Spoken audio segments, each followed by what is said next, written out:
is the Checkmate Real Estate Podcast, brought to you by CGE Studios, the multimedia company that encourages you to create, entice, and live nice. And WPKN 89.5 FM radio. My name is David Smith. Sorry. And I'm Anthony Ramo.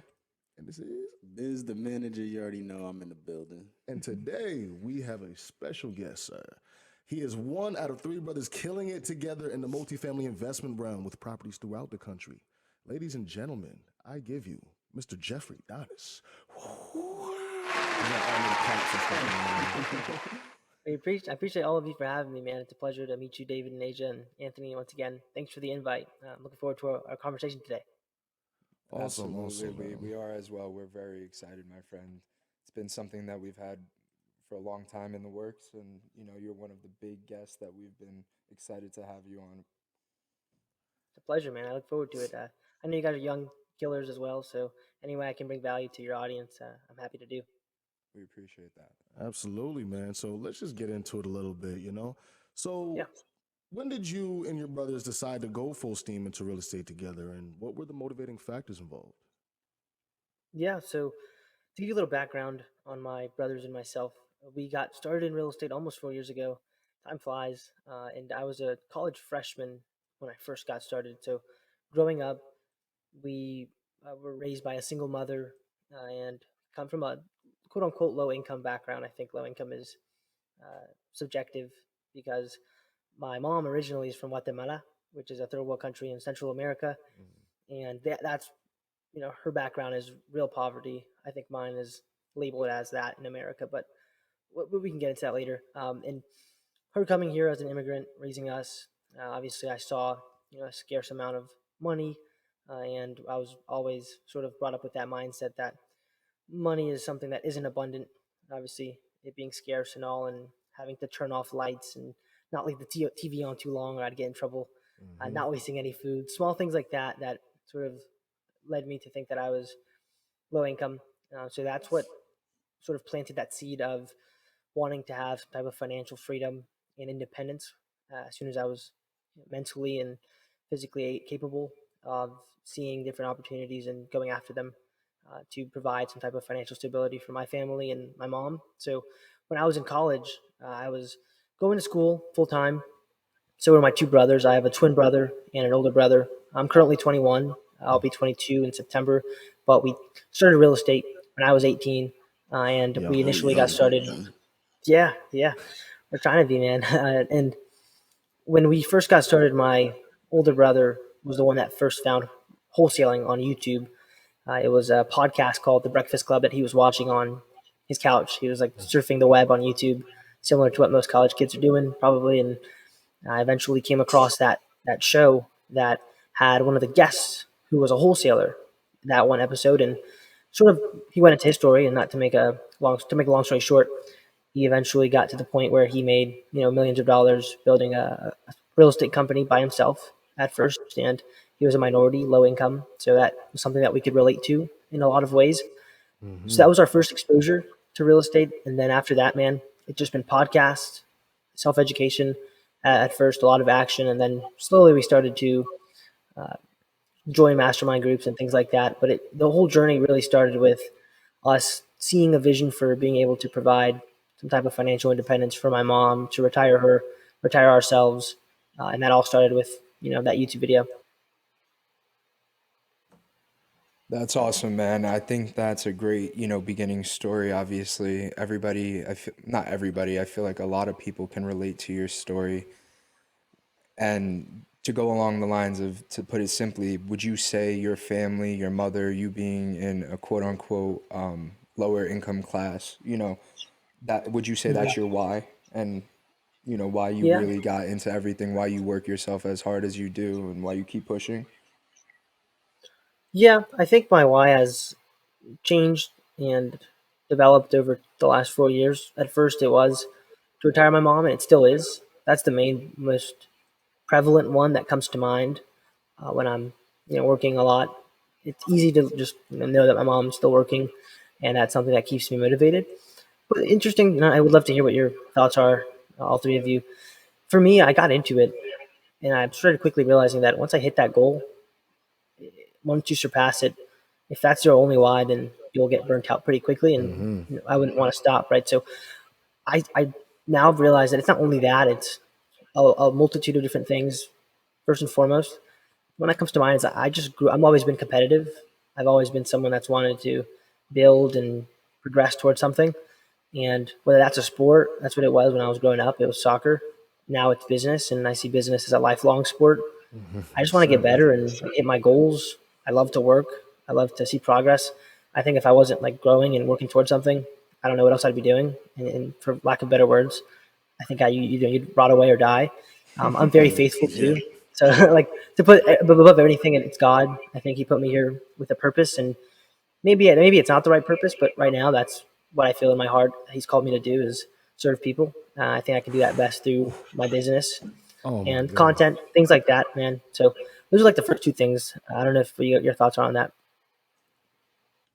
Yo, I love that you said that because like especially when you brought it to like religion, because even in the Bible it says prayer without work is Dead. dead.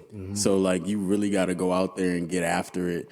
And you know what I'm saying? It's like not about just accomplishing one goal. It's about accomplishing that goal, then setting another one for yourself and continuing to grow. Like that's why our souls are here. Like our souls are here to grow, continue to learn, absorb as much as we can, and then pass it on to the next generation and just keep that going. And you know, even if you don't just do it within your family, you do it within everybody, your community, whoever your community Yes, is, sir. like, and that's whoever you surround yourself with. You know what I mean? Uh, but yeah, go ahead, fellas. Y'all can get back into them questions. I'd No, like that's the input awesome. real quick, like if you don't mind.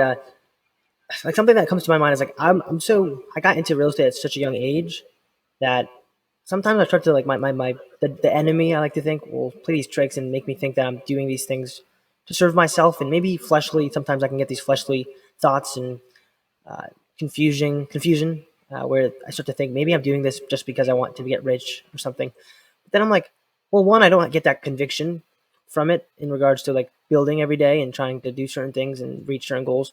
But two, I don't know. I'd like to hear your thoughts, and I didn't mean to cut you off, but I don't think I'd be put in this position at this young of an age. I feel like it's too random for me to have been here, for it not to have been some type of part of the plan. Absolutely, I brother. could not agree with you more. I mean, especially with us both being as young as we are, you're 21, I'm 22. This stuff doesn't just magically happen. And Mm, nothing, in my opinion, is a coincidence. You know, no. everything does ultimately happen for a reason. And this, like you said, is a part of your plan. It's a part of God's plan for you to be doing what you're doing. And like you said, whether it's your why, like your why has changed and it's going to continuously change. But I think with God, it helps us see that clarity, like you said, whether you're just doing it because you want to be rich or not. You know, being close with Him definitely helps to seek that clarity and not Mm, feel as selfish and centered. You know. And mm, I'm sorry, I've had this on my mind. It's what you said just before, where you said we serve the people, because mm, I feel like me and you had a definite like connection with that in terms of your purpose, like your first why. I first met Anthony over at Multifamily Mindset Real Estate Conference. We first met there, and my why was I need to get a home for my mother. She was on the verge of eviction, and I'm like, I don't know what to do. I wasn't even in the real estate realm. I'm just like, what am I going to do, man? So my primary why was her, initially getting into this. And then yeah. as I progressed and learned and kept learning, I realized, yeah, no, I actually like really like this. And the fact that you even said it right there, you hit the nail on the head with we serve the people, because that's already a Mm, mission within our other company. Me and business manager also have a multimedia company, CG Studios, that partially produces the show. yeah. And that is our primary purpose. We serve the people. It's not about money and the accumulation of it. It's really actually creating a reasonable effort and enticing people anywhere, gaining attention and nonstop globally, and really changing lives and really impacting people and really being that influence. So there's a lot of different aspects to this thing, man. It's way deeper than just let's get rich off real estate. We all want the freedom, of course. Yeah. That's the definite fact. But once you realize it's way bigger than that, because once you do have the freedom, once you do have the time, once you don't need to work the 9 to 5, and then once your mom is well off and she's good, Yeah. What's Yeah. your motivation to keep exactly, going? what's gonna drive you? I love Yeah. it. No. 100%. 100%. And that's why I think it's cool. And I'm like I wouldn't say yeah, I haven't been in the faith for as long as I wish I could have, but I think everything happens for a reason, and it's cool that I just got into like going to church and reading the Bible and quote unquote being a believer in the last year, and it's cool to see how as I've become more and more of a believer, and I used to not see a lot of believers. When you're not one, and you don't really know sort of not what to look for, but you're attracting more of that. I've attracted more of that over the last few months than I ever did in like the last 20 years of my life. So it's cool that you guys are on a similar path, and I'm sure you guys are obviously have a lot more that you're not sharing, but it's cool that you guys are like minded in that way. I think it's important in business. No, absolutely. I think, the biggest thing is mindset, keeping yourself around like-minded people, I agree with you where within the past year, you've gotten a lot closer to God, you've gotten religious, and I myself as well. I've been raised Catholic my whole life, but for a long period of my high school and, growing up through those teenage years, I really got disconnected, drew away from God, started doing bad habits, Yeah. hanging around bad people. And ever Yep. since I started reconnecting with him especially over this past year, the business has gotten a lot more consistent and fruitful. Mm. And, I think right now for us as young investors, speaking to these younger viewers who are, going to be watching, and anybody older too, Yeah. I think it's a good example, that if you're lost or you have something that, you're not so happy or confident with, always seek back to your religion, go back towards where you find tranquility and peace. Absolutely. And then to piggyback off that, you have to understand that it's all connected. That you can't just focus on your financial health, and your financial wealth. You Yeah. have to focus on your spiritual health, your Yep. physical, financial. It's all It's connected. all You gonna have to go be into one. Yes, you have to grow these damn near at the same time. You have to really mold yourself and just become the best version of yourself. You know what I'm saying? Like that's really the primary focus. Once you start eating right, going to the Yeah. gym regularly, start building winning habits outside of real Yeah. estate. Now it trickles into, okay, now let's get it done because this is how I do it. How I do anything is how I do everything. Exactly. So, let's Yeah. No, I use love that. I'm like a big proponent. Like I don't ever talk about my other interests. So I do like you said, it's all about the small things, and whatever you allow and lack on in a certain aspect of your life always finds its way to other aspects of your life. For example, if I'm not strict and disciplined in my diet, most likely that'll find its way into my business. Whether I'm not making calls because I'm, it's the same thing at the end of the day. Like you're making the same mental decisions, and it might look different and manifest itself in different ways. But I love that, and I'm big on like trying to be the best version of myself in all aspects. And as I've done that slowly, whether that's with my health and working out and my diet, this is a little bit of a tangent, but as I've gotten better at managing what I eat, I've gotten better at everything. And I think the hardest thing to control from my limited perspective and experience has been managing what I eat. So if I can control my hunger, whether I'm fasting for 24 hours or 48 hours or not eating chips that my brother's eating, like small things like that, Yep. um, I can control that. I can control almost all other things because the hunger piece is the one of the easiest things to do. And as you start to do that too, like God starts to reveal certain things in your life that you actually didn't even know. Like I didn't even know that you think clearly, more clearer when you are hungry. Like when your Yep. body's not digesting food, you have so much more energy and small things like that I wouldn't have experienced if I hadn't gone down that path. So I can talk about like small habits that we have all day, but I know this is like a real estate Yeah, investing my show, so stomach I would don't argue want with to that. No, man, anything you have to talk about, us and our viewers would love to hear. Your knowledge and your experience and your input has clearly gotten you to a place in life that not many can say, reached at such a young age. And all of these little things from daily habits to daily tasks, they all matter and make a difference as to why you are as successful. Now, successful. Jeffrey, let me ask you this question. What is your definition of success? Yeah, I think of so I'm sure you guys have heard of the book, the like 100 Regrets of the Dying or the Dead or something like that. So there's a book about one person who works with people who are about to die. They're on their deathbed, and I think it was a woman.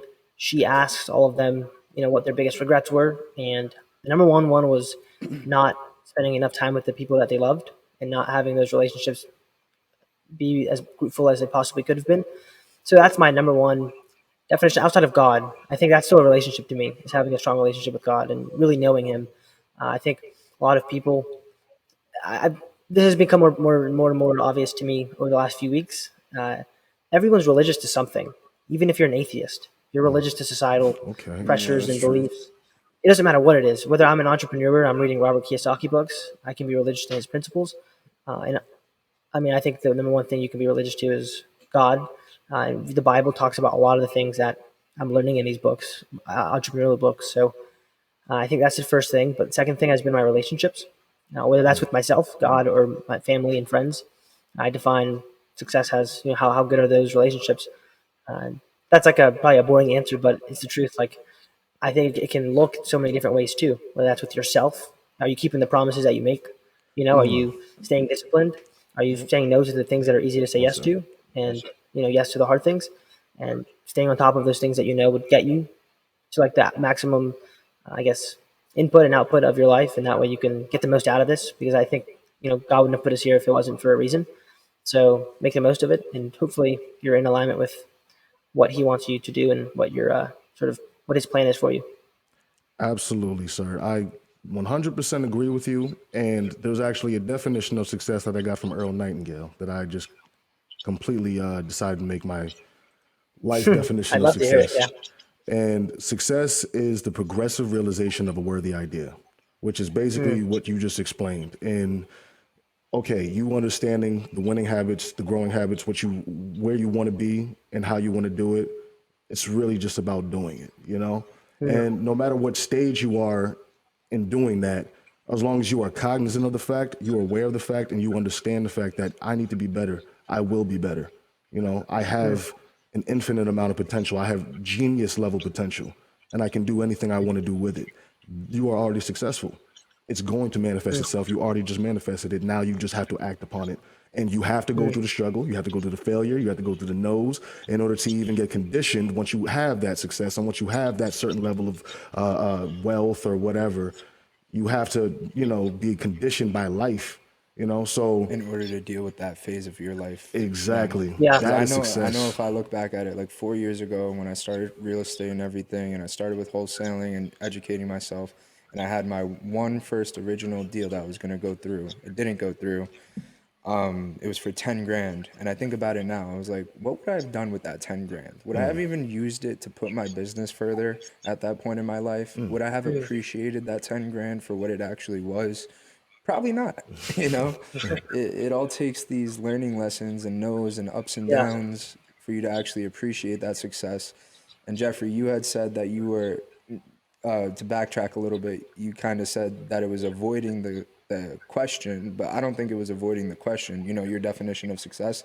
I think success is a lot more abstract in the way that you Yeah. explained it and should Yeah. be perceived as such Yeah. versus just, all right, I'm making $100,000 a year, or, oh, I'm making $1 million a year, I'm successful. Right. Because how fruitful is that success to you? Because there's still successful people, quote unquote, who are depressed. Yeah, exactly. Are you Right. happy? Are you spending time with your family? Like, You have to be Yeah. successful and content and happy with all aspects of your life, not just the financial aspect of it's it. all connected, baby. Love it. 100%. And one thing you guys keep touching on is like the suffering piece. It seems like I grew up. I know you guys are either close or in the same generation as me in regards to high school and stuff. And when I was going through uh, public education and the system, a lot of my peers and my teachers, it's almost like they wanted to shelter me away from suffering as much as they could. And I personally was, I wouldn't say indoctrinated because I think it's a little extreme, but if we want to go to the extreme, I'd say, like growing up, I was sort of sheltered. I grew up with a single mom, so granted, she was very, very masculine for a woman, I would say, very alpha. And I didn't grow up with the dad, right? So I was definitely grew up in this. I think it's patriarchal, if that's the right word, or maybe matriarch, whatever. You know Yeah, what I'm trying to say? Where matriarchal. the woman, yeah, matriarchal, where the woman is the head of the household. And I think looking back, I realized that I was sort of not in the position to be as successful as I could be because of that mindset and that framework that I had instilled in me from a young age because of all whatever experience that I had. I won't go into specifics because I can't blame anyone, but I think as a man now, looking back, and I'm still, I'm trying to become a better version of a man, but suffering is an important piece in all aspects. And for me, now it's more self-implemented suffering, where I'm fasting, right? For example, I'm going to the gym. I almost never want to go. Sometimes I do, but it's almost rare when I really want to go because I'm waking up really early. I wake up at 5, and I really don't want to get out of bed at 5 typically. Even if I went to sleep early, I still don't want to get out because it feels really good to stay in the bed. But the mental piece of being able to overcome that and go, even though I don't want to, no one really teaches you that, and like specifically saying it's actually good to suffer Yeah. because through the suffering, and like everyone, even in the Bible, like Jesus suffered, all these people suffered, and now look at them.